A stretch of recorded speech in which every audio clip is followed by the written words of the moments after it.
Alright, so Mission Impossible is, well, an action movie. If you haven't heard of Mission Impossible somehow, it's an action movie from 1996, I believe, yeah. 1996, and it is almost 20 years old now. So, if you haven't seen this movie, be wary of spoilers in this review. I'm trying to review all 4 Mission Impossible movies before Rogue Nation, which I'll see Saturday. Because I still have to have 2, 3, and 4 put up on Wednesday, Thursday, and Friday. So yeah, look forward to those. But Mission Impossible, it's hard to describe what this movie's about because the plot is really hard to follow. But we'll just say that Ethan Hunt's team, Ethan Hunt works for MIF. Is that right? Yeah, and basically kind of like spy type thing, and they're on a mission. Him and his team are on a mission one day, and everyone is wiped out, and he has to find out who did this all. And it's kind of generic, but I liked it. I don't mind it for a spy movie. And yeah, this is the movie that proved Tom Cruise could be an action star, because he does his stunt work amazingly. Like, he was never really an action star before this movie, so that was great. And he really pulled off those stunts, and like he still does the stunts. Like, there's some amazing stunts he does in this movie. I'll talk about one number 2, and I'll talk about the second one in a bit. And there's one in there that is just whoa. But yeah, he's a great action star in this movie. He gives a great performance, and his character is amazing. His character is vulnerable for once. Our hero is vulnerable. And I love that, because, like,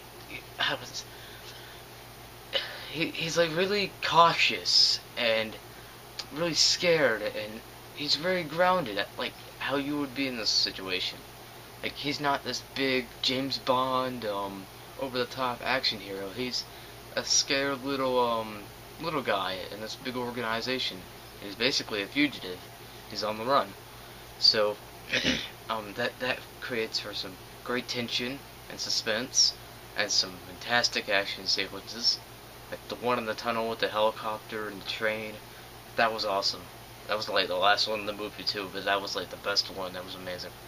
And yeah, as I said, well, that's not the best scene actually. The best scene's where he's hanging from the wire, and then the knife drops, and it's all like, oh, you get that oh crap moment. You'll see what I'm talking about if you see the movie, but they're trying to get the file from the computer, and he's like hanging from the wire like that, the iconic scene. And I'll just show a picture right here. But yeah, it's fantastic.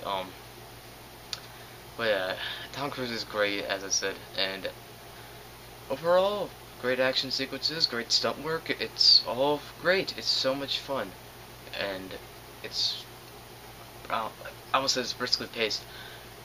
It has pacing issues, but we'll get to that in a moment. But everything is built with such suspense and tension, and this is one of the most suspenseful movie of the franchise to date. So it's not really built around action. It's more built around suspense and tension, which I liked. And I do have problems with this movie. As I said, it drags for like the first hour. A little, not much. It just drags occasionally.